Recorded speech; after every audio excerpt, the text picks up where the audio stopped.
L'histoire commence lorsqu'un gars nommé Allen termine un jeu.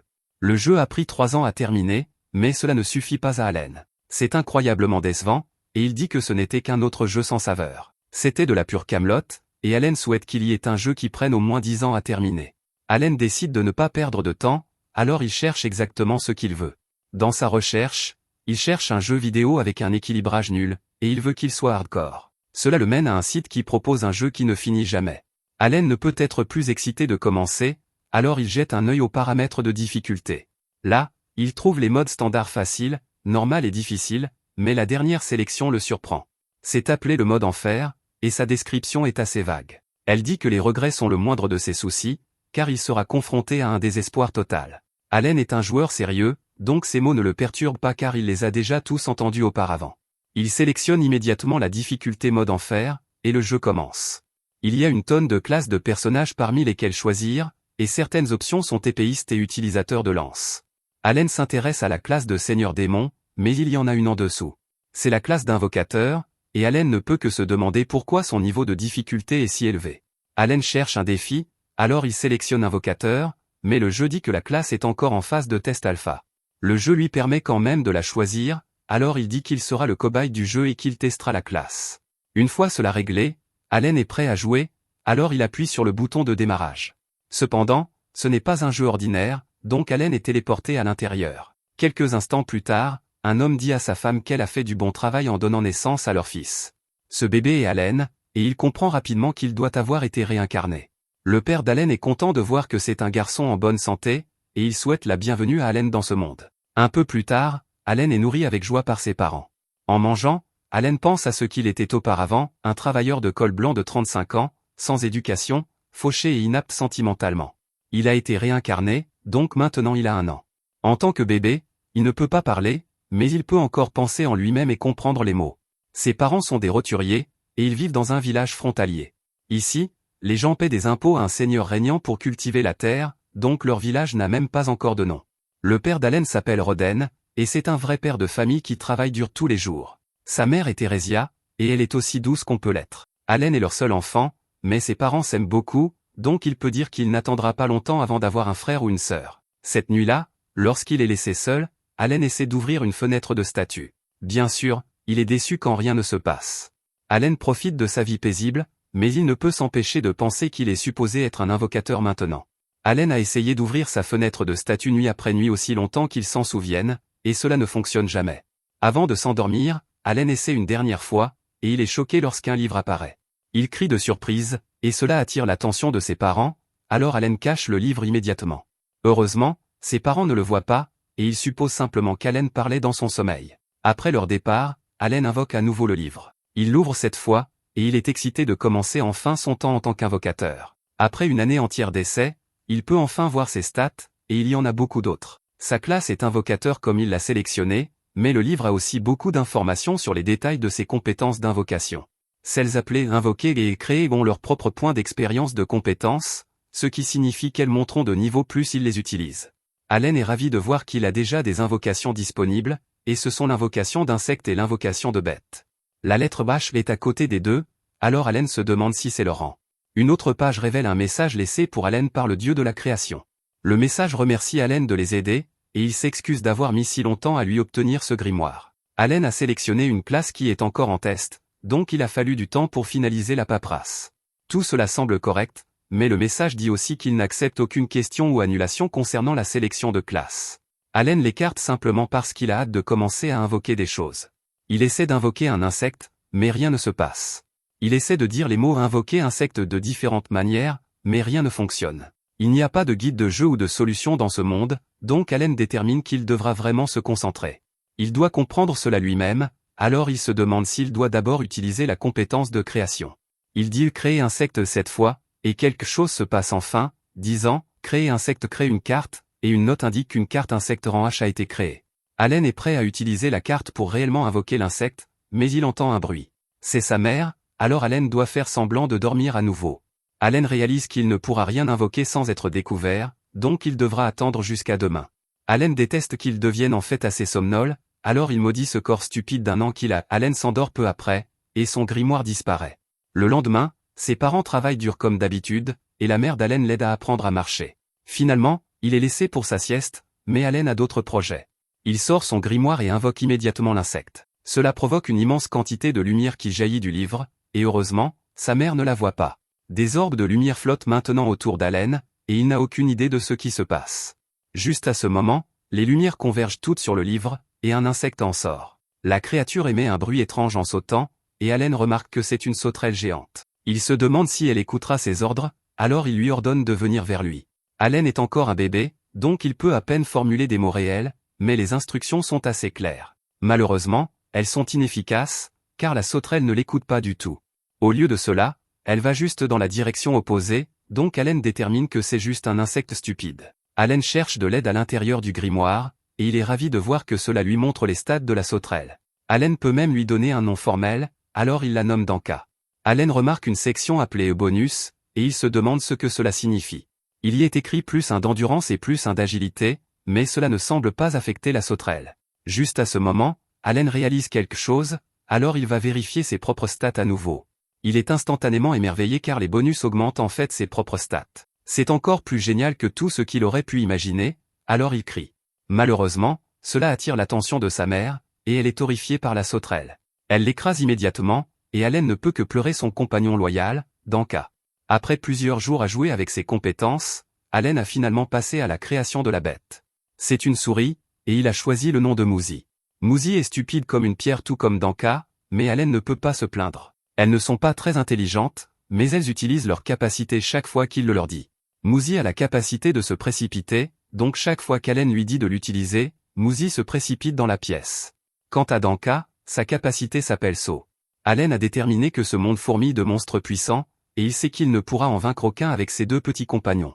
Allen a aussi appris qu'il peut stocker jusqu'à 10 cartes d'invocation pour chaque créature, et la chose la plus importante sont leurs bonus. Par exemple, en empilant 10 cartes de Mouzi, la stat d'attaque d'Allen augmente de 10. Grâce à l'empilement de tant de cartes de Mouzi, Allen peut frapper suffisamment fort pour surpasser facilement ce que n'importe quel bébé normal peut faire. De plus, l'expérience requise pour monter en niveau des compétences et des personnages en mode enfer est 100 fois ce qu'elle est en mode normal. Juste à ce moment, Allen et sa mère accueillent Roden après son retour de chasse. Roden est un roturier, mais quand la saison froide arrive, il part chasser des monstres avec les autres hommes du village. Roden vient de vaincre un sanglier sauvage, et il veut savoir si Allen veut le voir. Allen ne peut même pas cacher son excitation car ce sera son premier regard sur un vrai monstre. Roden met alors Allen sur ses épaules, et la famille aimante dit au revoir avant de se séparer. Allen obtient son premier aperçu de ce à quoi ressemble ce monde à l'extérieur de la maison, et il est émerveillé. Roden pointe un troupeau de monstres, et il dit à Allen qu'il s'appelle des albirons. Ils se rassemblent et se dirigent vers le nord à cette période de l'année. Ce sont des monstres qui signalent l'arrivée de l'automne, et Roden révèle qu'il a nommé Allen d'après eux. Pour ces monstres, le ciel est la limite, et ils peuvent utiliser leurs ailes pour voler où ils veulent dans le monde. C'est ce qu'est vraiment la liberté, et c'est ce que Roden veut pour Allen. Malheureusement, Roden s'est fait gronder par Theresia, mais il sait que c'est ce qu'il mérite pour avoir nommé leur fils d'après un monstre. Finalement, ils arrivent à destination, et Allen est émerveillé de voir la taille du sanglier. C'est terrifiant de près, et Allen détermine qu'il ne pourrait pas battre cette chose dans un combat. Juste à ce moment, un gars nommé Gerta approche Roden. Gerta dit à tout le monde que le champion poids lourd d'aujourd'hui est arrivé, et tous les autres gars célèbres. Ils n'ont pu vaincre le sanglier que grâce à Roden, mais il est trop humble, et dit qu'il a juste eu de la chance. Roden dit à Allen de se présenter, donc Allen donne formellement son nom. Gerta est stupéfait car Allen n'a qu'1 an et il est déjà si civilisé. La fille de Gerta a le même âge, mais elle ne fait encore que parler de manière incohérente comme un bébé normal. Allen se demande à quel point ces sangliers sont forts, donc Gerta explique que ce sont des monstres de rancée. Ils sont vraiment coriaces, et il faut 20 gars pour en abattre un. Allen écoute très attentivement, et il est content d'entendre cette information car cela lui donne un point de référence pour déterminer la force des monstres. 10 mois plus tard, Allen crie de célébration car ses capacités de création et d'invocation ont atteint le niveau 2. Il débloque quelques autres choses aussi, donc Allen commence vraiment à ressentir l'adrénaline du joueur. Il vérifie immédiatement ses stats et voit qu'il peut maintenant créer des cartes de créatures de rangée. En plus de cela, il a acquis une compétence qui fusionne les invocations ensemble, et son espace d'inventaire de cartes a doublé. Bien sûr, cela signifie plus de cartes, mais plus important encore, cela signifie qu'il obtiendra le double des bonus. Aussi, maintenant son grimoire a une fonction de note qui lit ses pensées et écrit ce qu'il pense. Allen est prêt à fusionner des choses ensemble, mais il réalise qu'il n'a pas assez de puissance magique. Cette nuit-là, Allen travaille dur pour manger beaucoup de nourriture afin de récupérer la puissance magique qu'il a utilisée. Après le dîner, Allen est prêt à se mettre au travail. Il essaie de fusionner Muzi 1 et Muzi 2, mais rien ne se passe. Cela dit toujours qu'il n'a pas assez de puissance magique, mais il vient de la récupérer au maximum. Allen ne peut rien y faire pour le moment, donc il décide de créer une nouvelle carte d'invocation à la place. Il essaie de créer Beth G, mais une fois de plus, on lui dit qu'il n'a pas assez de puissance magique. Cela signifie qu'il ne peut rien fusionner ou créer de nouveau avec sa puissance magique maximale actuelle, donc Allen rejette tout cela sur le mode enfer qu'il a sélectionné. Un peu plus tard, nous voyons qu'Allen a 3 ans. Il est toujours au niveau 1, mais ses stats montrent qu'il a empilé plusieurs bonus. La plupart de ses stats naturelles sont à un seul chiffre, mais ses bonus ajoutent 10 et 20 points par-dessus. Il a maintenant une bête appelée Molly, et il peut la fusionner avec Hopper. Cela crée une carte oiseau G et donne à Allen plus 2 d'agilité et plus 2 d'intelligence. Allen nomme l'oiseau Chappie, et il l'invoque immédiatement. Chappie a la capacité d'imitation vocale, et Allen est émerveillé lorsque l'oiseau fait une imitation parfaite de sa voix. Ce sera très utile pour tromper les ennemis, donc Allen a hâte de l'utiliser. Allen invoque ensuite toutes ses créatures et leur fait utiliser leurs capacités. Il ordonne à Hopper d'utiliser provocation, donc la grenouille commence à sauter. Cela servira de bonne distraction sur le champ de bataille, donc Allen se tourne ensuite vers Molly. Il lui dit d'utiliser creuser, donc Molly creuse un énorme trou dans le sol. Ce sera génial pour créer des pièges, alors il dit à Molly qu'il a fait du bon travail. Ce sont toutes les invocations de rangée qu'Allen a créées il y a un moment, et il est content de leur utilité. Allen récite ensuite sa devise, qui est que si on domine les stats, alors on domine le jeu. La clé pour devenir un grand invocateur est de tout savoir sur les divers bonus de stats de toutes ces créatures. Il y a tellement de profondeur et de complexité dans le fait d'être un invocateur dans ce jeu, donc Allen déclare que c'est en cela que consiste le jeu hardcore. Juste à ce moment, Allen tombe dans le trou, et il se rappelle qu'il n'est probablement pas prêt à combattre des monstres de sitôt. Une cloche sonne au loin, ce qui signifie qu'il est 15 heures. Allen redoute ce moment de la journée car quelque chose de terrible s'est produit. Une fille l'appelle, et nous voyons que c'est sa voisine nommée Krena. Allen déclare qu'il est Allen l'honorable, et Krena déclare qu'elle est Krena la féroce. Elle le défie en duel, et il accepte avec empressement. Cela ne pourrait être moins cool aux yeux d'Allen, mais il sait qu'il doit prendre ses combats de jeu avec Krena au sérieux. S'il n'agit pas comme un enfant normal, Allen craint que son secret ne soit découvert. Il saute immédiatement dans la bataille avec Krena, mais il est surpris par sa vitesse. Allen a investi tous les bonus de ses créatures dans l'agilité, et pourtant, il peut à peine suivre Krena. Finalement, sa pression d'attaque immense submerge Allen, et elle brise son épée. Il dit qu'elle est trop surpuissante, mais Krena déclare qu'elle ne fait que commencer. Ensuite, les parents d'Allen voient que Krena est venue jouer avec Allen. Elle déclare qu'elle vient de finir de le battre en duel, et Theresia fait remarquer qu'il commence à faire sombre dehors. Karna décide de rentrer chez elle, et nous voyons qu'Allen n'a pas pu bouger après avoir été vaincu. Theresia est de nouveau enceinte, donc Allen l'aide à porter ses sacs. Cette nuit-là, Allen dit à ses parents qu'il veut les aider à récolter de la nourriture car Theresia a un gros ventre maintenant. Ses parents sont surpris, mais Allen les assure qu'il peut le faire. Allen pense qu'il a maintenant l'endurance d'un adulte, donc il peut certainement aider. Theresia dit que les enfants comme Allen ne devraient pas avoir à travailler, donc ils devraient juste continuer à jouer avec Krena. Roden est d'accord avec elle, car il fait remarquer qu'Allen est déjà assez à la maison. Allen essaie d'insister, mais il est de nouveau repoussé. Roden fait remarquer qu'Allen finira par le faire de toute façon, donc il devrait juste profiter de la vie sans travail agricole tant qu'il le peut. Cela rappelle à Allen que leur famille sera des roturiers pour toujours, et il finira par grandir pour les aider. Aussi, travailler dans les fermes est à un niveau différent des tâches ménagères, et c'est vraiment épuisant. Ses parents ont raison de lui dire d'attendre, car Allen ne souhaiterait pas non plus ce genre de travail à son fils de 3 ans. Allen accepte d'attendre, donc ses parents sont ravis de l'entendre. Juste à ce moment, Theresia dit qu'elle a remarqué qu'Allen a lancé des pierres sur un arrière ces derniers jours. Elle se demande pourquoi, donc Allen rappelle à ses parents qu'ils lui ont dit qu'il y a des monstres dans la forêt à l'extérieur de la maison. On ne sait pas ce qu'ils feront, donc Allen jure de protéger sa mère des monstres avec les pierres. Ses parents trouvent cela adorable, mais au fond, Allen sait que ce n'est pas la vérité. En réalité, il ne faisait cela que pour voir s'il pouvait apprendre des compétences autres que l'invocation. Les parents d'Allen mentionnent ensuite à quel point ils aiment regarder Allen se battre contre Krena. Ils ont toujours l'air de s'amuser tellement, et Roden a hâte à leur cérémonie d'appréciation. Allen ne sait pas ce que c'est, donc ils expliquent que c'est quelque chose qui se produira quand il aura 5 ans. C'est une cérémonie divine, et elle déterminera quel genre de talent Allen a. Avec un peu de chance, ils disent qu'un bon talent aidera Allen à sortir de la vie de roturier. Allen a de grands espoirs pour ce jour, et il l'attend avec impatience. Un peu plus tard, Allen voit que Danka saute toujours comme un champion dans la neige. Il testait quelque chose, et maintenant il sait qu'il peut invoquer une créature pendant toute une journée sans aucun problème. Juste à ce moment, Krenna arrive, et il se lance dans la bataille. Allen est en grave désavantage parce qu'il est un invocateur, et Krenna gagne une fois de plus. Roden arrive pour saluer sa famille, et il voit qu'Allen a été assommé à nouveau. Juste à ce moment, Theresia est choquée lorsque Danka saute sur sa jambe. Elle tombe, et Allen ne réalise que maintenant qu'il a laissé Danka dehors. Heureusement, Theresia va bien, mais tout le monde panique car elle est sur le point d'accoucher. Roden envoie Krenna chercher sa mère, donc elle se précipite. Allen essaie désespérément de chauffer de l'eau, et il commence à souhaiter avoir joué à un simulateur d'accouchement avant de venir dans ce monde. L'eau est prête, donc Allen se demande quelle est la prochaine étape, mais Roden ne s'en souvient pas. Les gars commencent à paniquer encore plus, mais heureusement les parents de Krenna arrivent. La mère de Krenna dit aux gars de laisser les filles s'en occuper, et elle les chasse tous de la pièce. Des heures plus tard, les garçons retournent dans la pièce pour voir que tout s'est bien passé et que le deuxième enfant de la famille est né. C'est un autre garçon, donc Roden le nomme Mesh.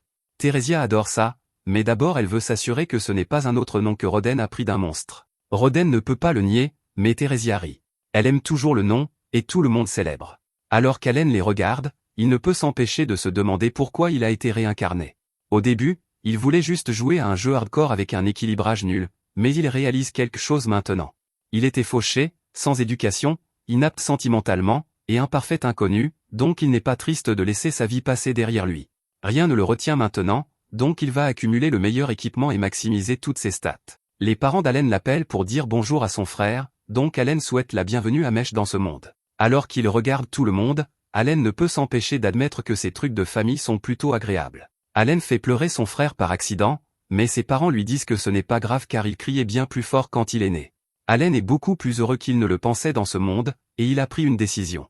Il n'est pas tout à fait sûr de comment il y parviendra, mais il veut libérer sa famille de la corvée de la vie de roturier. Peu de temps après, Allen se demande à quoi ressemblera la cérémonie d'évaluation. Rodin explique que c'est un événement spécial auquel tout le monde doit participer lorsqu'ils atteignent l'âge de 5 ans. S'il s'avère qu'Allen a un talent, alors il pourrait peut-être s'élever de la vie de roturier. Le seul hic, cependant, est qu'avoir du talent signifiera aussi qu'il aura des rivaux. Lorsque les gens se sont installés dans cette région, ils ont commencé à faire beaucoup de bébés, donc il y a beaucoup d'enfants qui atteignent 5 ans en même temps qu'Allen. Krenna est l'une d'entre eux, et elle rejoint notre héros alors qu'il se rend à la cérémonie. En arrivant, Allen est surpris de voir à quel point les autres enfants sont bien habillés, et il se demande si ce sont tous des roturiers. Allen et sa famille sont une classe inférieure appelée les serfs, donc les autres villageois les méprisent. Bientôt, ils sont salués par les prêtres, qui disent qu'ils doivent tout à Elmia, le dieu de la création. Les gens viennent de tous horizons, mais Elmia bénit tout le monde également avec de grandes opportunités. Ce pays a même vu des héros dont la lignée remonte à Surfom. Les villageois ne peuvent pas croire que certains héros légendaires viennent d'une classe si basse, mais cela rend Allen plein d'espoir. Il se souvient avoir lu quelque chose à ce sujet avant d'entrer dans le jeu, et maintenant il comprend pourquoi tout le monde doit passer par la cérémonie. À l'intérieur, Allen voit les statues des dieux qui sont vénérés dans cette église. L'un d'eux est Elmia, et Allen se souvient que cette personne est celle qui lui a envoyé une lettre. La cérémonie d'évaluation commence, et le premier enfant appelé se nomme Paloma.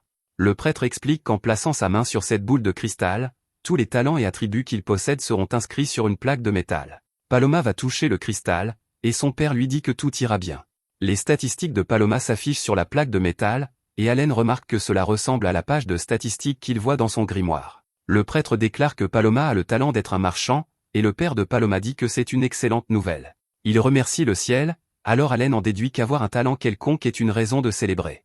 Allen remarque que les attributs sont affichés avec des rangs au lieu de chiffres, et son grimoire en prend note. Il a ce grimoire sorti devant tout le monde, mais c'est parce qu'il a appris que personne d'autre ne peut le voir. L'enfant suivant finit par pleurer auprès de ses parents parce que rien ne se passe lorsqu'il touche la boule de cristal, et cela montre clairement que tout le monde n'obtient pas de talent.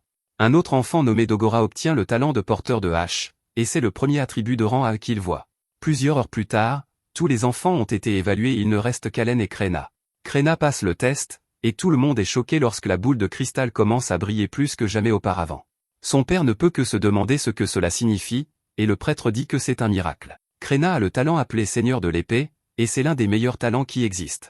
Gerta dit qu'elle a touché le jackpot avec le talent de Seigneur de l'épée, mais Krenna est déçue parce qu'elle voulait celui de l'épéiste. C'est encore mieux cependant, alors Gerta célèbre. Allen avait deviné qu'elle aurait un grand talent parce que c'est la seule façon de justifier à quel point elle est ridiculement OP dans leur combat à l'épée. C'est maintenant le tour d'Allen, et il est soulagé parce que cette évaluation montrera à ses parents qu'il est un invocateur et qu'il n'aura plus à le cacher.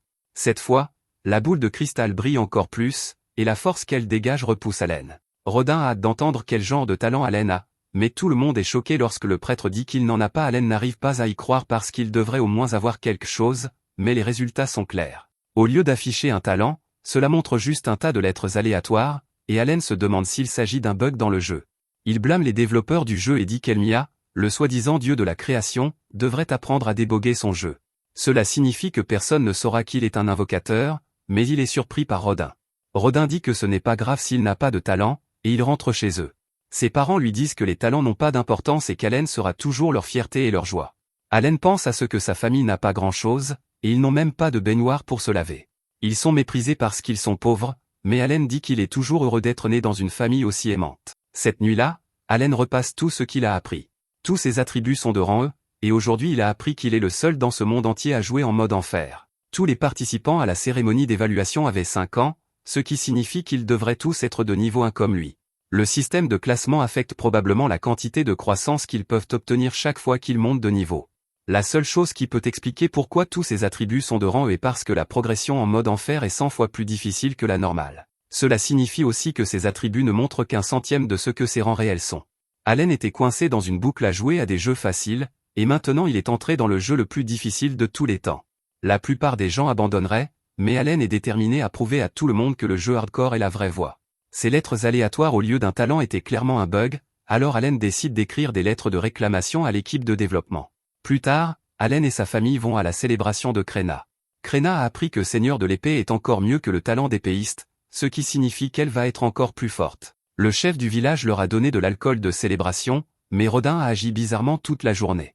Il dit à Gerta de profiter de l'alcool, mais il est clairement troublé par quelque chose. Allen se demande s'il est jaloux que Krenna ait obtenu le talent de Seigneur de l'épée à sa place, mais Allen sait que son père n'est pas aussi mesquin. Gerta refuse de boire pendant que Rodin est contrarié, et la vérité finit par éclater. Rodin a dit à Gerta plutôt que sa famille allait couper les ponts avec eux, et Gerta exige de savoir pourquoi. Rodin dit que ce n'est pas ce qu'il veut faire, mais que c'est quelque chose qu'il doit faire pour Krenna. Son talent est extraordinaire, et elle pourrait même finir par rejoindre la chevalerie pour servir leur pays.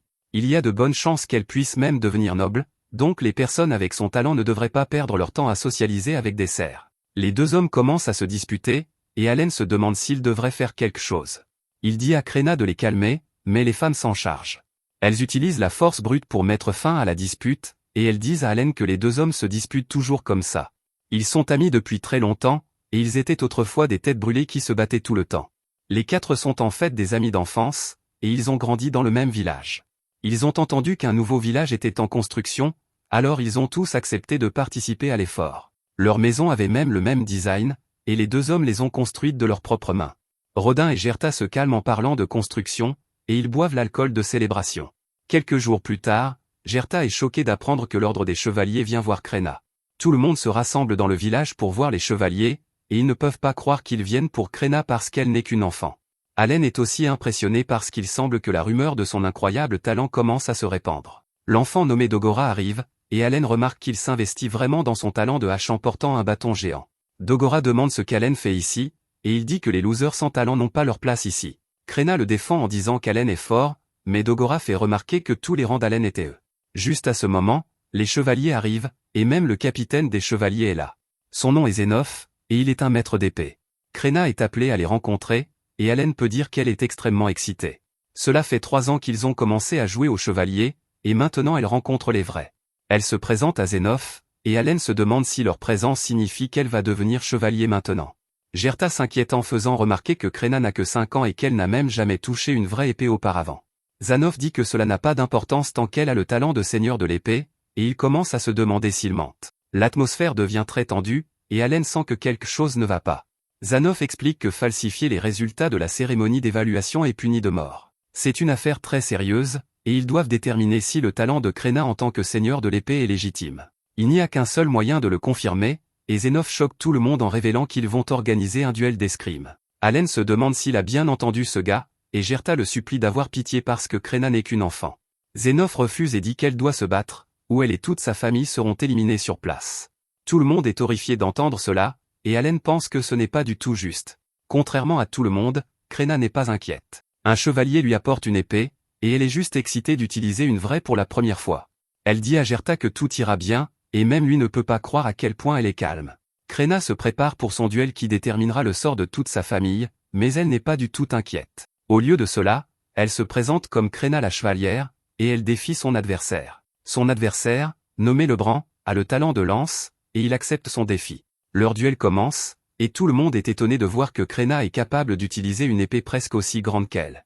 Allen analyse le combat de près et pense que la maîtrise de l'épée de Krenna devrait être au niveau 5 grâce à leur combat de jeu quotidien. C'est assez bon pour quelqu'un de son âge, mais il n'est pas sûr de l'aider contre le chevalier. La bataille s'intensifie, et Gerta craint pour la vie de Krenna alors qu'elle est repoussée. Le chevalier ne retient pas ses coups lorsqu'il trouve une ouverture dans son attaque, et il l'envoie s'écraser contre un mur. Gerta veut aller vers sa fille, mais les chevaliers le retiennent. Krenna est vraiment en mauvaise posture, et on voit qu'Allen est aussi retenu.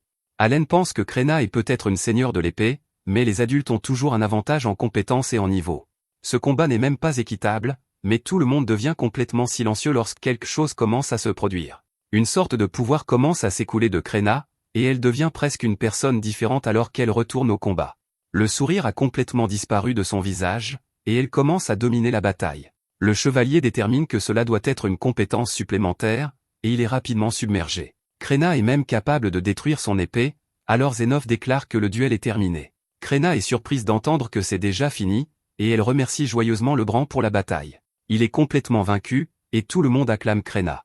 Elle est la vraie seigneur de l'épée, alors Gerta dit probablement que c'est sa fille. Zénov dit qu'il n'y a pas à contester le talent de Krenna, et il félicite Gerta pour avoir élevé un seigneur de l'épée. Krenna a un talent merveilleux, alors il s'excuse d'avoir douté d'eux. Zénov aimerait discuter de son avenir, mais Gerta ne sait pas s'il peut faire confiance au chevalier. Zénov lui dit qu'il peut amener ses amis si cela le met plus à l'aise, alors Gerta invite Rodin et sa famille. Ils se réunissent tous chez le chef du village, et il y a plus de monde que prévu par Allen. Il est logique que le fils du chef soit là, mais Allen se demande pourquoi l'enfant à la hache est là aussi. Zénov se présente formellement et explique qu'il a été envoyé ici pour déterminer si un vrai seigneur de l'épée était parmi eux. La réponse est maintenant très claire, et cela signifie qu'il y aura de grands changements. On disait que ce village serait nommé d'après le chef une fois qu'il serait pleinement établi, mais maintenant qu'ils savent qu'un seigneur de l'épée est né ici, le roi veut autre chose. Le roi a décidé qu'il devrait honorer cette occasion mémorable en nommant le village Krenna. Gerta n'arrive pas à y croire, et le chef accepte joyeusement. Zénov explique qu'il y a 3 ans, un seigneur de l'épée est né dans une famille noble. Allen peut immédiatement dire qu'il y a quelque chose qui ne va pas parce que dans ce jeu, un seigneur de l'épée ne peut naître que dans les classes sociales serfs, roturiers et stériles. Zénov dit que ce seigneur de l'épée a ensuite servi la famille royale, mais qu'il n'a pas répondu aux attentes. Cela a conduit à une réévaluation, et ils ont découvert que ce gars était en fait juste un épéiste ordinaire. Par la suite, il a été découvert que de nombreux membres de la noblesse avaient exagéré leur talent. À cause de cela, le royaume a fait en sorte de vérifier minutieusement tous les résultats. Zénov s'excuse à nouveau d'avoir dû tester Krenna, et il dit à Gerta de continuer à l'aider à s'épanouir en tant que seigneur de l'épée. Quand elle atteindra l'âge de 12 ans, elle pourra étudier à l'académie et éventuellement servir directement sous la famille royale. Dogora se demande si toute personne qui va à l'académie peut devenir chevalier, mais son père doit s'excuser pour le manque de manières de son fils. Zénov explique qu'à un moment donné, un instructeur sera envoyé dans ce village, donc Dogora devrait faire de son mieux pour étudier et obtenir son admission à l'académie. Krenna dit qu'Allen devrait étudier avec eux, mais Dogora dit qu'Allen ne peut même pas étudier pour sortir d'un sac en papier. Allen n'arrive pas à croire que ses enfants se disputent sur son intelligence parce que, sans le savoir, il a en fait 40 ans en dehors du jeu. Zénov remarque qu'Allen a les yeux sombres et les cheveux sombres, alors il se demande qui il est. Rodin explique qu'Allen est son fils, et Gerta les présente. Zénov reconnaît immédiatement Rodin le chasseur de sangliers, et il s'excuse de ne pas l'avoir reconnu plus tôt. Il dit que Rodin est une légende du village, mais Rodin ne sait même pas pourquoi ce gars connaît son nom. Il s'avère que le baron apprécie énormément la viande de grands sangliers fournie par ce village. D'après ce qu'ils ont entendu, Rodin est l'homme responsable du rôle le plus dangereux lors des chasses.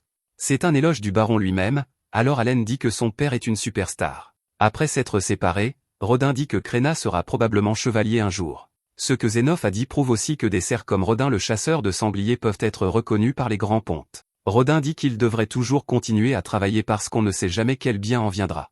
Allen est d'accord, et il le sait mieux que quiconque jouant à ce jeu en mode enfer. Juste à ce moment, Allen révèle qu'il a subtilisé une partie de la nourriture du dîner pour pouvoir la donner à sa mère et à Mash. Il se demande si c'était mal de faire cela, mais Rodin révèle qu'il a fait la même chose.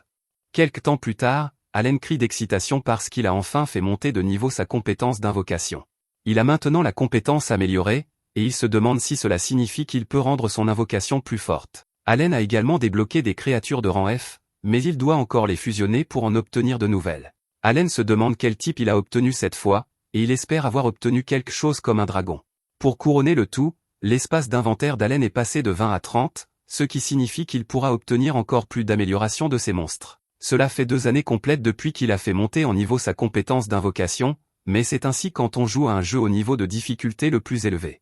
Ce soir-là, Allen fait le ménage après le dîner avant de se préparer à expérimenter ses nouvelles compétences. Il remarque que la cicatrice que Rodin avait sur le bras a disparu, alors Rodin explique ce qui s'est passé plus tôt. Lors de la chasse au sanglier d'aujourd'hui, Rodin a passé quelque chose appelé l'épreuve des dieux. L'épreuve des dieux est un moment spécial qui se produit occasionnellement pendant une chasse, le chasseur ressent une soudaine explosion d'énergie qui élimine toutes ses blessures et son épuisement. Cela semble familier à Allen, alors il détermine que c'est ainsi que les gens de ce monde décrivent la sensation qu'ils éprouvent quand ils montent simplement de niveau. Allen ne peut pas voir les statistiques de son père, mais c'est un guerrier aguerri, et il est sûr que Rodin doit être à un niveau assez élevé maintenant. Même si la compétence d'invocation d'Allen a augmenté, il n'est toujours que niveau 1, et il n'est même pas près de monter de niveau. Il n'a aucun point d'expérience, et il sait qu'il n'en aura jamais à moins de commencer à vaincre des monstres. Le problème est que les cerfs comme lui et sa famille ne peuvent pas quitter le village sans permission. La seule exception est la chasse, alors Allen dit qu'il aimerait rejoindre une chasse avec son père. Rodin refuse, car il souligne que la chasse n'est pas un jeu. C'est incroyablement dangereux, et les gens peuvent même y perdre la vie. Cette nuit-là, Allen voit qu'il a reçu un autre message d'Elmia, le dieu de la création. Ils ont corrigé le texte bogué de la cérémonie d'appréciation, et ce message montre ses vrais résultats d'appréciation. Au lieu que toutes ces statistiques soient de rang E, elles sont beaucoup plus élevées. La plupart de ses attributs, comme l'attaque et les PV, sont soit de rang A soit de rang C, tandis qu'il a un rang S pour la puissance magique et l'intelligence. C'est évidemment un bien meilleur résultat, et Allen a même le même nombre de rangs S, A, B et C que Krena. Sa vie a été un véritable grain, mais ses résultats en valent la peine. Il est enfin temps d'expérimenter ses pouvoirs, alors Allen commence par utiliser Améliorer sur Danka. Allen constate que cela booste les statistiques de la créature elle-même, en particulier les deux mêmes statistiques pour lesquelles elle donne des améliorations. Malheureusement, il semble qu'améliorer les créatures n'affecte pas réellement ces améliorations. Allen invoque Danka pour voir à quoi il ressemble maintenant, et il peut immédiatement voir la différence. Il n'est pas beaucoup plus grand, mais il ressemble définitivement à un Danka amélioré. Cela prouve à Allen qu'être un invocateur va au-delà de simplement faire sortir les monstres les plus gros et les plus méchants. Après avoir fait un cycle d'invocation et de déinvocation, Allen a appris que les améliorations sur une carte ne disparaissent pas. Cela signifie que tant qu'il a de la puissance magique à revendre, Allen peut améliorer toutes les cartes de son inventaire. Allen a testé toutes les combinaisons possibles pour sa compétence de fusion, mais il n'a toujours pas pu débloquer le nouveau type. Il ne reste qu'une seule possibilité, alors il essaie de fusionner insecte F et oiseau F. Cela fonctionne étonnamment, mais Allen est déçu quand il voit que la carte indique simplement herbe. C'est assez déroutant, et il se demande comment l'herbe peut être un type de créature invocable. Allen est ravi, cependant, quand il voit quelles améliorations il obtient de cette carte, elle donne une amélioration de puissance magique qui augmente sa puissance magique de 7 à 12. Avoir cette amélioration signifie qu'Allen peut faire beaucoup plus de choses au cours de la journée sans avoir à attendre aussi longtemps que sa puissance magique se reconstitue. Allen a toujours craint qu'il ne lui faille des décennies pour monter de niveau, mais cela lui donne l'espoir qu'il pourra monter de niveau plus tôt. Allen l'invoque pour voir ce qu'il peut faire, et il est surpris par la petite créature pomme qui apparaît. Allen la nomme Apléo, et il est assez clair pour lui que ce petit bonhomme n'a pas été fait pour combattre. Apléo sort sa propre page de statut et montre à Allen que sa capacité s'appelle Arôme. Allen dit à Apléo d'utiliser la capacité, et il est confus quand la petite pomme se plante simplement dans le sol. Le plant qui en pousse sent un peu comme une huile essentielle, et Allen est ravi par l'odeur. Allen s'imagine avoir un beau jardin, mais il se rappelle rapidement qu'il n'est pas jardinier. Juste à ce moment, la mère d'Allen arrive, et Allen ne parvient pas à faire redevenir Apléo une carte. Heureusement, elle n'y pense pas trop et aime simplement l'odeur. Allen ne peut s'empêcher de se demander quel est le rôle d'Apléo, et il se demande si Apléo a une utilité en dehors de ses améliorations. Plus tard, Allen s'entraîne avec Krena, et on lui rappelle rapidement qu'il ne peut toujours pas rivaliser avec elle. Krena, cependant, fait remarquer qu'il semble plus résistant maintenant, et Allen réalise que sa compétence de maîtrise de l'épée est maintenant au niveau 3. L'expansion de son inventaire lui a également donné plus d'espace pour améliorer son endurance et son attaque, donc il est un combattant plus redoutable maintenant. Allen se demande si la capacité Arôme d'Apléo a un effet en combat, mais il ne semble pas. Juste à ce moment, Allen se souvient que son invocation Phyto a une capacité d'attaque appelée Chon, et il veut la tester. Il ne veut pas l'utiliser sur un humain, cependant, donc il devra attendre. Ensuite, Allen continue de lancer des pierres sur l'arbre derrière la maison. Il l'a fait au moins 20 000 fois maintenant, mais aucun signe ne montre que sa compétence monte de niveau. Allen n'a pas non plus beaucoup de temps, car il doit s'occuper de Mash et aider sa mère avec les tâches ménagères, puisqu'elle est de nouveau enceinte. Allen décide qu'il doit arrêter d'essayer d'apprendre d'autres compétences et se concentrer uniquement sur l'augmentation de son niveau d'invocation. Il est prêt à abandonner l'apprentissage de la compétence de lancer, mais il ne peut s'en empêcher. Il a l'impression d'être à un seul lancer de montée de niveau, et ce sentiment l'empêche d'arrêter. Juste à ce moment, Allen remarque que des plantes commencent à pousser autour de la maison, et c'est comme s'ils avaient un jardin maintenant.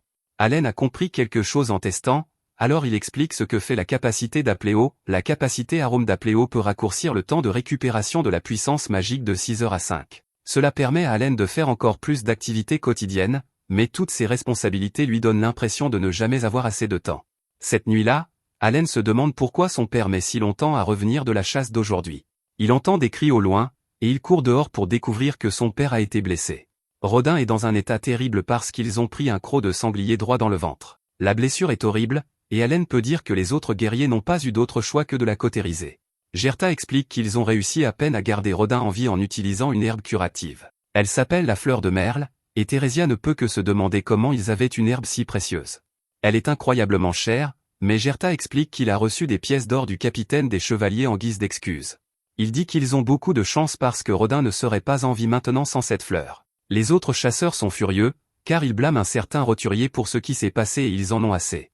Leur colère n'aide pas, alors Gerta dit à tout le monde de laisser un peu de paix à Rodin et à sa famille. Allen se demande ce que ce roturier a à voir avec tout cela, alors Gerta explique, le chef a dit aux chasseurs qu'il voulait que des roturiers se joignent à eux pour leur chasse aux sangliers. La viande de sanglier est très précieuse et difficile à obtenir. La plupart est envoyée au baron, et les restes sont partagés entre les chasseurs. Les chasses sont incroyablement dangereuses, et les chasseurs subissent de nombreuses pertes chaque année, donc les roturiers ne se portent jamais volontaires pour y participer. Les cerfs, en revanche, chassent autant qu'ils le peuvent parce que c'est ainsi qu'ils gagnent leur vie. Cette dernière chasse était différente parce que des roturiers se sont effectivement portés volontaires. Ils ont entendu parler d'un héros parmi les cerfs, alors ils ont voulu voir ce héros de leurs propres yeux. Zénophe a appelé Rodin un héros devant tout le monde, et c'est devenu comme une approbation officielle. Tout le monde a supposé que les roturiers pourraient rejoindre la chasse en toute sécurité tant que le héros Rodin était là.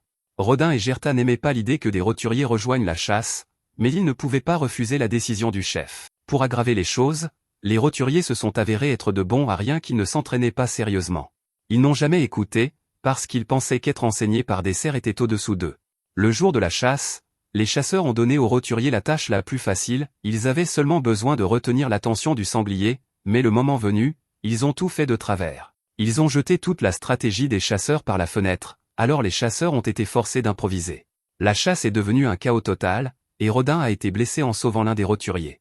Heureusement, ils ont réussi à tuer le sanglier, mais Rodin est celui qui a payé le prix d'avoir dû protéger le roturier.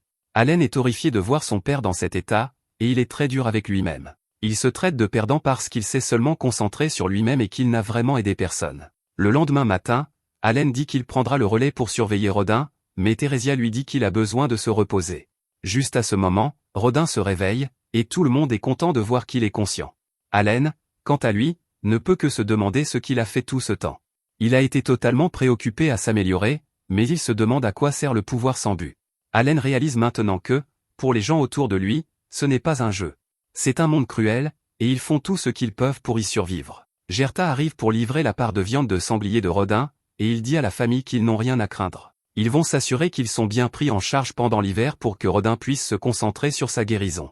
Allen dit aussi à son père de tout lui laisser, et il promet de protéger leur famille. Allen n'a jamais été aussi sérieux, donc tout le monde est choqué par sa détermination. Ce ne sont pas de vaines paroles, car Allen reprend beaucoup des responsabilités de son père. Il va chercher l'eau pour toute la famille, mais les autres hommes font remarquer qu'il met trop d'eau dans ses seaux. Allen les assure qu'il ira bien, et il les choque tous en portant autant. Allen a décidé qu'il est temps d'arrêter de faire semblant, car il devra montrer une partie de son vrai pouvoir pour prendre soin de sa famille. Ce village a déjà un héros en devenir nommé Kréna, donc ce ne sera pas un problème si un cerf sans talent comme lui attire un peu plus l'attention. À partir de ce jour, Allen a décidé de déverser chaque amélioration dans ses statistiques physiques. C'est un revirement complet par rapport à ce qu'il faisait avant, car il abandonne maintenant toutes ses statistiques de puissance magique. C'était une décision difficile, mais Allen a décidé que la famille passe en premier. Plus tard, Allen va apprendre à récolter des pommes de terre. Gerta est celui qui lui enseigne, et il explique qu'Allen devra utiliser ses 2 mains pour tirer les pommes de terre par la racine. Allen l'étonne quand il parvient à les tirer d'une seule main, et Gerta se rend compte qu'Allen est beaucoup plus fort qu'il ne le pensait. Allen dit qu'il tient cela de son père, et il se met immédiatement au travail. Après qu'Allen ait fini, il déplore que le baron obtiendra la moitié de tout même s'il a fait tout le travail. Juste à ce moment, le chef du village arrive, et il a amené le roturier pour s'excuser. Le gars dit désolé, et il remercie Rodin de l'avoir sauvé. Allen pense qu'une excuse n'aidera en rien, mais Rodin est beaucoup plus indulgent. Il dit au gars d'être plus prudent la prochaine fois, et Allen est en admiration devant son père. Theresia est dure avec le gars, car elle souligne que Rodin a presque perdu la vie à cause de lui.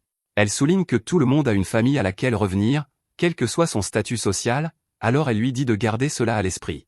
Les autres chasseurs arrivent, et ils sont tous contents de voir que Rodin va beaucoup mieux, certains d'entre eux veulent même qu'il les rejoigne pour leur prochaine chasse, alors Theresia doit leur dire que Rodin est encore en convalescence.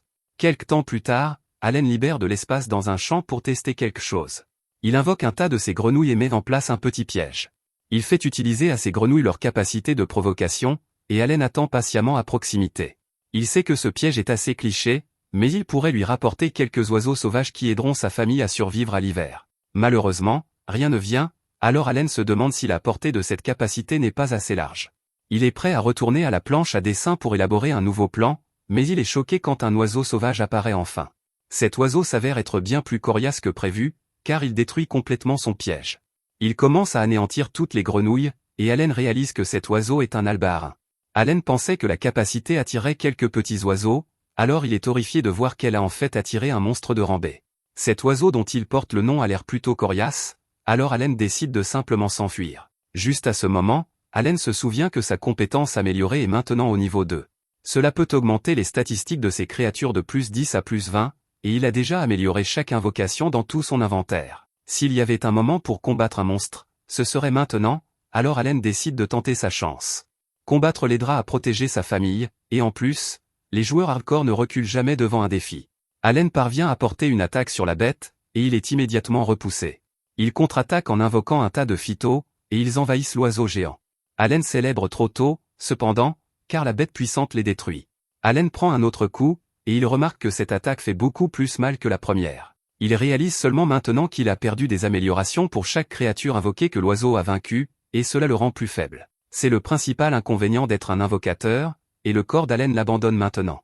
La situation ne fait qu'empirer alors que l'oiseau s'apprête à mettre fin à ses jours, et Allen se demande si ce sera sa fin. Allen essaie désespérément de trouver un moyen de sortir de cette situation, mais la bête est prête à mettre fin à ses jours. C'est alors qu'Allen appelle ses monstres ventouses, et ils parviennent à infliger des dégâts. Allen ne les avait jamais testés auparavant, mais il est clair maintenant qu'il possède une sorte d'attaque de drainage d'énergie. Allen est bien plus faible après avoir perdu tant de ses invocations et de leurs bonus, mais ce ne sera pas un problème s'il peut continuer à drainer l'énergie de l'oiseau. Allen appelle davantage de ses monstres, ce qui leur permet de porter une attaque directe. Grâce aux ventouses qui drainent son énergie, Allen parvient à vaincre l'oiseau géant, et le grimoire d'Allen révèle quelque chose d'incroyable. Allen vient de vaincre un albaharin, il a donc gagné 100 points d'expérience pour ses efforts. Allen célèbre sa victoire, car il vient de vaincre son premier monstre, et cela lui procure une sensation qu'il n'a jamais ressentie auparavant. Tout le monde à la maison est choqué lorsqu'il ramène l'oiseau, et il se demande ce qui s'est passé. Allen dit simplement qu'il s'est posé à proximité et qu'il a pu le prendre par surprise. Gerta remarque que l'oiseau porte des marques de morsure, il se demande donc si Allen a mordu la chose lui-même. Allen ne veut pas révéler ses véritables pouvoirs, alors il dit qu'il a dû le mordre sans s'en rendre compte. Gerta dit à Rodin qu'il va le saigner pour eux, et il demande à Allen de l'aider. Gerta explique que saigner l'oiseau réduit son poids de moitié, mais que seule la moitié de ce qui reste sera comestible. Le bec de l'oiseau peut être assez précieux, et ses ailes devraient aussi rapporter pas mal d'argent. Allen écoute attentivement, et il est simplement content que Gerta soit prêt à lui apprendre tout cela. Malheureusement, ils devront payer une taxe de 60% pour un monstre de ce rang. La classe supérieure ne taxe pas les monstres de rang inférieur, mais cet oiseau est un rang D. Allen est stupéfait lorsque Gerta sort le noyau magique de l'oiseau, mais malheureusement, cela entre aussi dans la taxe. Gerta fait remarquer qu'un enfant comme Allen ne doit chasser que parce que Rodin a été blessé. Cependant, ils pourront utiliser ce fait comme un levier pour négocier une plus grande part avec le chef. C'est alors qu'Allen dit qu'il a une idée, et ils vont parler au chef. Gerta essaie de dire au chef qu'ils lui donneront les ailes de l'oiseau tant qu'ils pourront garder le reste. Le chef doit refuser cette offre parce que le baron a demandé qu'il livre encore plus de viande cette année. Gerta ajoute la pierre magique pour améliorer l'offre, mais cela ne suffira toujours pas pour le baron. C'est là que le plan d'Allen entre en jeu. alors que les deux hommes utilisent la culpabilité pour convaincre le chef. Ils disent que leur village meurt de faim parce que le grand héros Rodin n'est plus capable de partir à la chasse, et Allen dit qu'il a des vertiges à cause de la faim. Gerta maudit ce monde cruel, et il se demande qui est responsable de cela. Le chef sait que c'est lui, alors il leur permet de garder la plus grande partie de l'oiseau. Les véritables intentions d'Allen sont alors révélées lorsqu'il dit que cela signifie qu'ils pourront garder toute la viande à partir de maintenant, à condition de remettre les ailes et les pierres magiques. Gerta fait remarquer qu'il serait de toute façon très difficile d'attraper un autre albaharin, alors le chef accepte, s'ils ont la chance d'en attraper un autre, alors ils pourront garder toute la viande et se contenter de remettre les ailes et les pierres magiques. Allen se remet aussitôt au travail et prépare un autre piège. Cette fois, 2 albaharins arrivent, mais Allen a maintenant de l'expérience. Il met ses grenouilles en sécurité et utilise immédiatement des ventouses pour drainer l'énergie des oiseaux. Alors qu'ils s'affaiblissent, Allen les frappe avec la pierre et envoie un groupe de phytos pour attaquer. Les puissants oiseaux essaient de riposter, mais ils ne sont pas assez faibles pour qu'Allen les achève avec son épée. Allen est parti à la chasse une fois tous les 3 jours depuis qu'il a battu ce premier oiseau, et c'est la première fois qu'il ne perd aucune invocation. C'est une victoire parfaite, et il gagne 200 points d'expérience. Cela porte son total à 1000, et fait passer Allen au niveau 2. Allen est ravi de voir qu'il a récupéré tous ses PV et PM après avoir monté de niveau. L'augmentation de ses statistiques n'est que de 60% de ce qu'elle devrait être, ce qui lui fait réaliser qu'il ne bénéficie pas pleinement de sa montée de niveau. C'est probablement parce qu'il joue en mode enfer, mais Allen dit que c'est quand même un moment de célébration. Il a monté de niveau, et plusieurs de ses statistiques augmentent également. Cela fait 6 ans qu'il est arrivé dans ce monde, et Allen vient enfin de monter de niveau pour la première fois. C'est ce que les gens de ce monde appellent passer l'épreuve des dieux, et c'est une sensation incroyable. Allen ne pourrait pas être plus heureux, et il se demande si c'est le moment de dire la vérité à sa famille. Allen rentre chez lui, et Rodin est choqué de voir qu'il a réussi à capturer 2 albaharins cette fois. Rodin semble remarquer quelque chose, mais il n'y a pas le temps d'expliquer car Allen se souvient qu'il doit s'entraîner avec Kréna. Alors qu'il se fait battre, Allen pense qu'après la chasse d'aujourd'hui, il a atteint son objectif de capturer 10 albaharins. Une fois la viande séchée, sa famille aura de quoi passer l'hiver. La seule chose qu'il reste à faire est d'échanger du bois de chauffage. Il y a beaucoup d'albaharins à cette période de l'année, alors Allen pense qu'il pourrait essayer d'atteindre le niveau 3 en chassant 20 de plus. Après leur combat, Allen rentre chez lui pour parler à ses parents. Il leur dit de se préparer et révèle qu'il a entendu un oracle de Dieu alors qu'il avait 1 an. Allen parle en imitant ce qu'il imagine être la voix du Dieu, et dit que le Dieu lui a dit qu'il le bénirait avec puissance et sagesse. Ses parents se demandent ce que cela signifie, alors Allen explique que cela signifie qu'il est plus intelligent et plus fort que la moyenne. Cependant, le Dieu lui a aussi dit qu'il affronterait des épreuves dépassant même ce que 100 hommes pourraient accomplir. Ses parents se sentent horribles à l'idée qu'ils doivent endurer de telles épreuves, et Rodin réalise qu'Allen a dû surmonter l'une de ces épreuves plus tôt dans la journée. Rodin le sait car la coupure qu'Allen avait sur le visage en combattant le premier oiseau a disparu. Les parents d'Allen se demandent pourquoi sa cérémonie d'appréciation s'est si mal passée, alors Allen révèle qu'Elmia l'a aussi contacté à ce sujet. La raison pour laquelle ses attributs sont classés si bas et qu'ils prennent en compte la progression plus lente de ses épreuves, et la raison pour laquelle on dit qu'il n'avait pas de talent et que son talent était tout simplement trop nouveau pour être reconnu. Rodin est ravi d'apprendre qu'Allen a bien un talent, mais Allen lui dit qu'il ne sait pas encore ce que c'est. Au fond de lui, Allen ne peut que s'excuser auprès de son père parce qu'il ne peut encore rien dire sur le fait d'être un invocateur. Allen craint que certaines personnes aient une mauvaise idée s'il découvre qu'il peut invoquer et contrôler des créatures. Plus important encore, Allen sait qu'il ne pourra jamais révéler qu'il a été réincarné.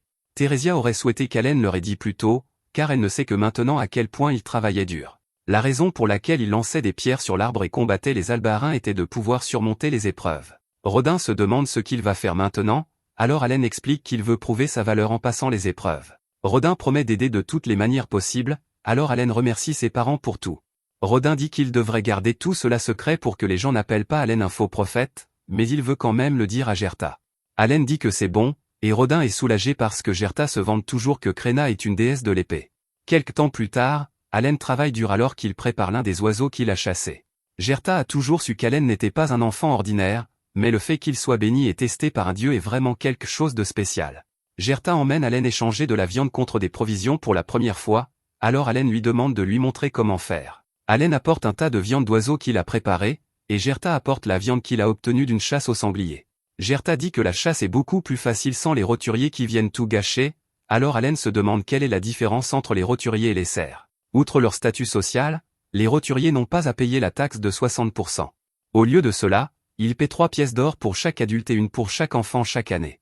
Il existe un moyen pour les cerfs de devenir roturiers, mais ils doivent faire un tribut de 10 pièces d'or par personne dans la famille. La famille d'Allen est sur le point d'accueillir un nouveau membre, ils devraient donc payer 50 pièces d'or s'ils veulent devenir roturiers. À leur arrivée, Greta déclare qu'il échange 5 paquets de viande de sanglier. Allen décide de faire exactement comme lui, alors il déclare qu'il va échanger 5 paquets de viande d'albaharin. L'échange est un grand succès, et maintenant qu'Allen sait comment fonctionne le troc, il prévoit de faire un peu d'études de marché pour la prochaine fois. Au fil du temps, on voit qu'Allen a suffisamment confiance en lui pour faire ses voyages d'échange tout seul. Maintenant, il se renseigne sur les prix de toutes sortes de choses et décide ce qu'il veut. Allen réfléchit à ce qu'il peut obtenir pour des paquets de viande, et il note tout. Un seul paquet de viande peut lui rapporter un sac de sel pour les fruits Momo et du bois de chauffage pour 4 jours. Il a aussi beaucoup appris sur la monnaie locale et sur le fait qu'une pièce d'or vaut 100 pièces d'argent. Après quelques calculs, Allen détermine que pour économiser 50 pièces d'or, il devrait chasser 500 albaharins. Cela ne prendrait que 2 ans, et Allen dit que ce sera une promenade de santé pour un joueur acharné comme lui. Ensuite, Allen part à la recherche d'un médicament qui peut restaurer le pouvoir magique. Ce genre de chose est trop fantaisiste pour que le marché local en ait, alors Allen cherche plutôt un médicament de soin. Allen est ravi d'apprendre qu'il peut dessiner des choses dans son grimoire rien qu'en les imaginant, alors il copie l'apparence de certaines herbes médicinales. Allen se demande où est la fleur de Muller, mais la boutique ne l'a pas non plus. Le propriétaire de la boutique explique qu'il n'avait qu'une seule de ces fleurs, et qu'il l'a vendue à Gerta. Gerta s'est mis à genoux pour le supplier de la lui vendre, et il a dit que c'était pour Rodin. Gerta n'est pas parti avant que le propriétaire n'accepte de la vendre, alors Allen réalise que Gerta est un très bon ami. Le propriétaire a perdu beaucoup d'argent sur cet échange, alors Allen lui montre ce qu'il a apporté. Le propriétaire pense qu'Allen veut le lui échanger, mais il est choqué quand Allen révèle que c'est un cadeau. Allen explique que Rodin est son père et que cette fleur lui a sauvé la vie. Plus tard, Allen s'arrête dans une boutique d'armes et est surpris par le prix élevé de tout. Dogora se demande ce qu'Allen fait devant la boutique de son père, mais Allen dit qu'il était sur le point de partir. Malheureusement, Dogora l'arrête et dit qu'il ne peut partir que s'il accepte d'être son serviteur. Allen riposte immédiatement, et il peut voir la peur dans les yeux de Dogora. Il dit à Dogora de prendre l'arme qu'il veut, et il l'attendra à cet endroit même. Dogora se précipite chercher son arme, et il dit au fils du chef de surveiller Allen. Dogora revient peu après, impatient de donner une leçon à Allen. Malheureusement, cela ne se passe pas bien pour lui car Allen bloque facilement toutes ses attaques. Allen admet que ses attaques frappent assez fort, mais Dogora ne peut pas rivaliser avec la puissance 3 étoiles de Krena. Allen remporte leur combat, et il déclare qu'il reviendra un jour pour faire du commerce dans la boutique de son père. Plus tard, Rodin déclare qu'il est enfin complètement rétabli. Le lendemain, Allen affronte à nouveau Dogora, et il rappelle au garçon qu'il doit essayer d'anticiper ses mouvements. Les autres enfants sont là aussi, et Allen voit que Krena y va doucement avec Mash pendant leur combat. Allen est toujours fier de son petit frère, et il détermine même que Mash pourrait avoir un certain talent avec la lance. C'est alors que Dogora tente une attaque sournoise, mais Allen le fait payer à plusieurs reprises. Cette nuit-là, on voit qu'Allen a un autre frère ou une autre sœur nommée Mula. C'est alors que Rodin arrive et révèle qu'il a une mauvaise nouvelle. Le chef veut qu'il augmente le nombre de sangliers qu'il livre au baron de 10 à 15. Pour y parvenir, le chef s'attend à ce qu'il laisse à nouveau les roturiers se joindre à la chasse cette année. Bien sûr, il voulait refuser à cause de ce qui s'est passé la dernière fois, mais cet ordre vient directement du baron. S'ils ne livrent pas 15 sangliers avant l'hiver cette année, ils vont recruter des serrailleurs. Plus de cerfs dans ce village signifie moins de terres pour les autres. Cela signifie que les cerfs qui ne peuvent pas chasser pourraient se voir retirer leurs terres. Cela ferait beaucoup de mal aux familles, et cela changerait la nature même du village de Krena. Pour aggraver les choses, le chef s'attend à ce qu'il chasse 20 sangliers l'année prochaine. La seule façon d'y parvenir est qu'il chasse beaucoup plus souvent que d'habitude. Ce serait très dangereux, mais les cerfs comme eux n'ont pas le droit de désobéir aux ordres du baron. Allen prend la parole et fait remarquer que cela n'aura jamais de fin. Même s'ils parviennent à chasser 20 sangliers, ils en demanderont simplement de plus en plus au fil des ans. Ils devront finir par recruter plus de cerfs, alors Allen dit que le meilleur choix serait de laisser les roturiers se joindre à eux. Gerta fait remarquer que les roturiers sont inutiles au combat, mais Allen dit que ce sera simplement à eux de les rendre utiles. Allen rappelle à tout le monde qu'il a la sagesse que lui a accordée Elmia, mais au fond de lui, il pense à ce qu'il veut vraiment dire, il a passé d'innombrables heures dans de nombreux jeux à rendre ses personnages aussi forts que possible. Cela signifie qu'il sait comment intégrer un débutant dans un groupe afin qu'il puisse acquérir en toute sécurité l'expérience nécessaire. Allen dit qu'il a les connaissances pour faire cela correctement, alors il leur dit de le laisser s'en occuper. Quelque temps plus tard, Rodin annonce aux autres chasseurs qu'il est maintenant complètement rétabli. Allen participe à cette sortie de chasse, et Rodin explique qu'ils vont suivre la stratégie de chasse d'Allen. C'est sa stratégie, mais Allen n'est là que pour observer. Bien sûr, Allen voulait participer à la chasse, mais son père a refusé de le laisser faire. On n'y peut rien, mais l'important est d'entraîner les nouveaux pour qu'ils deviennent des chasseurs compétents. Les chasseurs se mettent en route pour la chasse, et Allen songe que cela fait 7 ans qu'il est arrivé dans ce monde. C'est la première fois qu'il quitte le village, et c'est un immense pas en avant pour lui. Leur destination s'appelle les montagnes du Dragon Blanc. Il y a beaucoup de sangliers ici à cette période de l'année, et la légende dit qu'un dragon blanc mythique vit quelque part près du sommet. La chasse commence, et Allen réalise à quel point un sanglier peut être terrifiant. Le premier groupe de chasseurs arrête le sanglier dans sa course, et le deuxième groupe arrive pour infliger encore plus de dégâts. Allen observe attentivement, et il est satisfait car tout se passe comme prévu. L'appât attire le sanglier, puis l'équipe tank le maintient en place. Enfin, après tout cela, l'équipe d'assaut attaque ses points vitaux. C'est la méthode que les chasseurs utilisent avec succès depuis plus de 10 ans sans avoir aucun talent. C'est presque le moment pour le plan d'Allen, alors il dit aux roturiers de se préparer.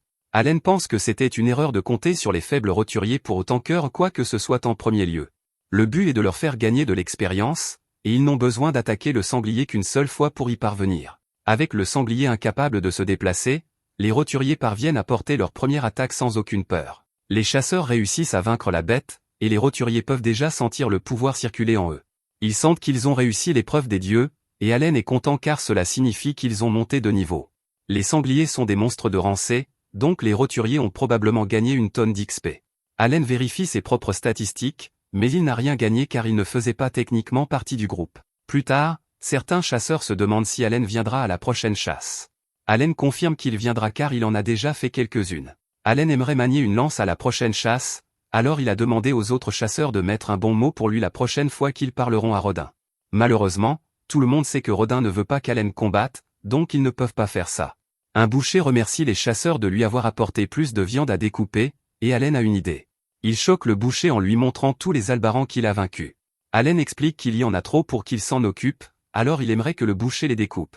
Allen ne lui demande pas de le faire gratuitement, alors il dit qu'il donnera au boucher 2 paquets de viande pour chaque oiseau dont il s'occupe. Le boucher ne pourrait pas être plus heureux de cette offre, alors il se met au travail. Allen pense que ces oiseaux ne font pas partie des réserves de nourriture de sa famille. Au lieu de cela, il a juste besoin que le boucher les dépèce pour qu'il puisse vendre la viande.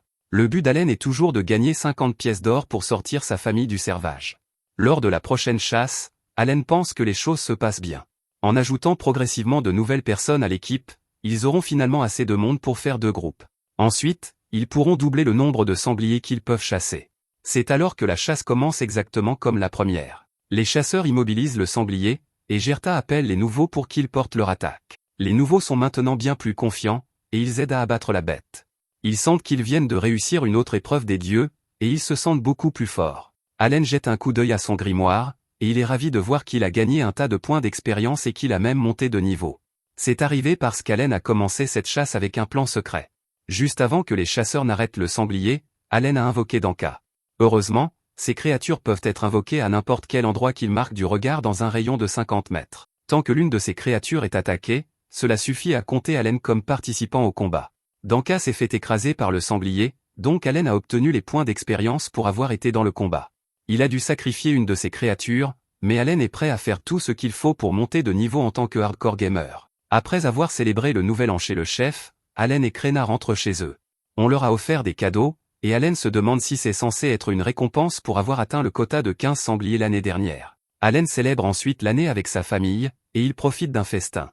Rodin dit qu'il ne devrait avoir aucun problème à atteindre le quota de 20 sangliers de cette année, et c'est grâce à Allen et à son plan pour entraîner les nouveaux. Les hommes remarquent qu'Allen a apporté de l'alcool de fête, et Allen explique que c'est du chef. Les hommes sont prêts à vraiment célébrer, et Allen pense qu'il a son père exactement où il le veut. Allen dit à Mash qu'il devrait faire un peu plus d'entraînement à la lance. Krena veut se joindre à eux, mais Allen dit qu'ils doivent se concentrer sur le développement du talent de Mash. Il explique que Mash a beaucoup de potentiel en tant qu'utilisateur de lance, et les pairs se demandent ce qu'il veut dire. Ils sont toujours plus intéressés à boire l'alcool, mais Allen fait remarquer que le chef le lui a donné. Il leur propose de le leur donner, mais seulement s'ils le battent dans un concours. S'ils gagnent, ils obtiennent l'alcool, mais si Allen gagne, il veut pouvoir manier une lance lors de chaque chasse au sanglier cette année. Rodin accepte les conditions, alors les hommes se demandent en quoi consistera ce concours. Allen les surprend en révélant qu'ils vont faire un concours de bras de fer. Gerta déclare qu'il ne va pas y aller doucement avec lui et qu'il sera le premier adversaire d'Allen. Allen est prêt, cependant, car il a rempli son inventaire de cartes phyto rien que pour ça.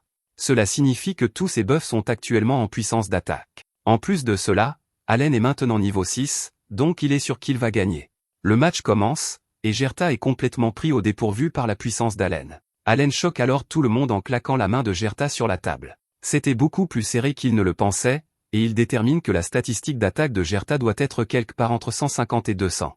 C'est au tour de Rodin ensuite, et il n'arrive pas à croire qu'Allen en soit déjà à l'âge où il le défie. Allen est prêt à ce que tout le monde commence à le voir comme un adulte, et il sait que cela demandera beaucoup de travail. Il devra travailler plus dur que quiconque, et tout commence par augmenter ses stats en montant de niveau. Leur match commence, et la force de Rodin est évidente alors que son énorme biceps menace d'exploser. Ce match est une vraie lutte, et Rodin finit par gagner. Allen n'a d'autre choix que d'accepter sa défaite, et il détermine que la statistique d'attaque de Rodin doit être bien au-dessus de 300. Alors que les pairs profitent de leur victoire, Allen dit que la puissance d'attaque de Gerta est probablement de rang D et celle de Rodin est plutôt de rang C. Allen a perdu le concours, mais il a au moins pu avoir une référence de la force que peuvent atteindre les gens qui jouent en mode normal. Rodin reconnaît qu'Allen est plutôt fort, mais il ne le laissera toujours pas chasser de sanglier tant qu'il n'aura pas ce qu'il faut pour le battre. Allen accepte d'attendre, mais il prévoit de tenir son père à sa promesse. Quelque temps plus tard, la capacité d'invocation d'Allen monte encore un peu plus. Ses statistiques montrent qu'il a maintenant débloqué des créatures et même un nouveau type de créature. Il devra expérimenter la fusion pour voir de quel type il s'agit, mais il a maintenant bien plus de puissance magique, et il n'a pas à s'inquiéter d'en manquer. Allen explique que l'ampleur des buffs fournis par les créatures invoquées est proportionnelle à leur niveau. Allen a reçu 10 emplacements supplémentaires dans son inventaire, donc il devrait obtenir un bonus significatif s'il le remplit avec 40 cartes de rang E. C'est alors qu'Allen remarque une compétence appelée stockage, et il voit un trou étrange dans son grimoire. Allen essaie d'y mettre quelques affaires, et il trouve que cela semble presque sans fond. Il peut récupérer les choses qu'il y met, et il peut même évoquer une image mentale des objets qu'il a stockés. Après quelques expériences, Allen apprend qu'il peut mettre n'importe quoi dans ce trou de stockage tant que ça rentre. Il n'y a même pas de limite à la quantité qu'il peut mettre à l'intérieur, donc on dirait un peu de la triche. Un aspect majeur des jeux est le nombre d'objets que le joueur peut porter, donc Allen ne peut que se demander pourquoi ce jeu lui donne une compétence de stockage de niveau divin. Ce qui l'inquiète le plus, c'est le timing. Habituellement dans les jeux vidéo, les objets sont obtenus au moment où ils deviennent nécessaires. Recevoir un objet de niveau divin comme celui-ci signifie que quelque chose de gros est sur le point d'arriver. Le lendemain, Allen fait encore quelques expériences. Il essaie de créer ses nouvelles créatures de rang E, mais quelque chose ne va pas. Son grimoire explique qu'il n'a pas assez de pierres magiques de rang E, ce qui signifie que créer des choses de rang E nécessite des objets.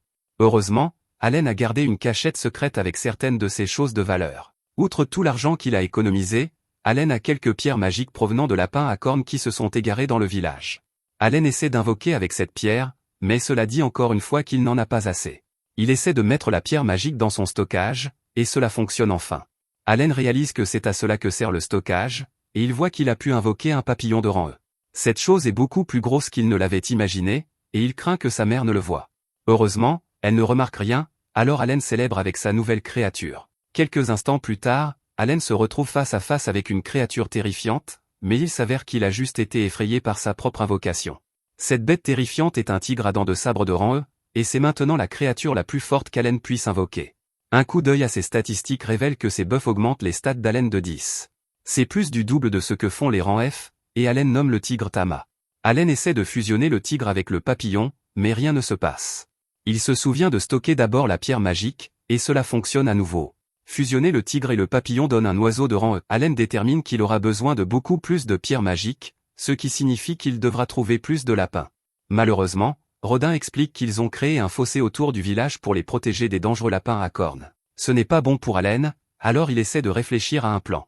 Le lendemain, Allen dit qu'il a entendu dire que Palomus était assez intelligent, alors il a demandé au gamin ce qu'il savait sur les pierres magiques. Les pierres magiques sont de petites gemmes que l'on trouve près du cœur des monstres. Elles sont principalement utilisées pour alimenter les outils magiques, et il y a toutes sortes d'outils magiques dans la capitale royale. Les pierres de rang D et C peuvent être vraiment précieuses, mais les pierres de rang E sont pratiquement des déchets. Celles de rang E peuvent être trouvées simplement en train de traîner par terre, donc Palomus en trouve une. Allen parvient à en ramasser un tas autour du village, et il les utilise pour créer toutes les invocations de rang E qu'il a à disposition. Il est temps de découvrir quel genre d'aptitude elles ont, mais les choses prennent un tour dangereux. Un sanglier sauvage attaque Allen de nulle part, et il est gravement blessé. Heureusement, sa créature nommée Bincy est là, et elle le soigne. Allen appelle Papalon, et il utilise son aptitude pour rendre le sanglier somnole. Allen invoque alors Tama, et le tigre féroce inflige des dégâts massifs. Allen célèbre après avoir vaincu le sanglier, mais c'est trop tôt car il y en a un autre. Allen a vraiment des ennuis maintenant, mais sa créature nommée Walle sort de nulle part pour le protéger. La bête est assommée en percutant Walle, donc Allen peut enfin célébrer. C'est alors qu'Allen revient à lui, et il se demande si tout cela n'était qu'un rêve. Il pense que cela fait 7 ans, et il s'est toujours demandé comment un invocateur est censé jouer. D'autres jeux ont des guides pour ce genre de choses, mais ce n'est pas une option pour lui. Dans ce monde, Allen devra découvrir par lui-même comment exploiter tout le potentiel d'un invocateur. Allen a fini par réaliser que chaque type d'invocation est conçu pour remplir un rôle spécifique au combat. Les types insectes sont pour appliquer des buffs, tandis que les types bêtes sont pour l'attaque. Les types oiseaux sont pour la collecte et la transmission de renseignements, tandis que les types plantes sont pour la guérison. Enfin, le dernier type est le type pierre, et ils sont pour la défense. Ces créatures permettent à Allen de remplir tous les rôles d'un groupe typique tout seul. C'est ce qui rend le fait d'être un invocateur si génial, et Allen réalise pourquoi il a reçu la compétence de stockage de niveau divin à ce moment précis, c'est parce qu'il aura besoin de tonnes de pierres magiques, et il ne pourrait pas simplement les transporter dans sa poche. Allen reconnaît alors en quoi consistent ses pouvoirs. Il a à sa disposition une armée de créatures inégalées qui peut surmonter n'importe quelle situation. C'est le pouvoir ultime qui rend l'invocateur plus fort que même le seigneur démon. Merci d'avoir regardé mon récapitulatif.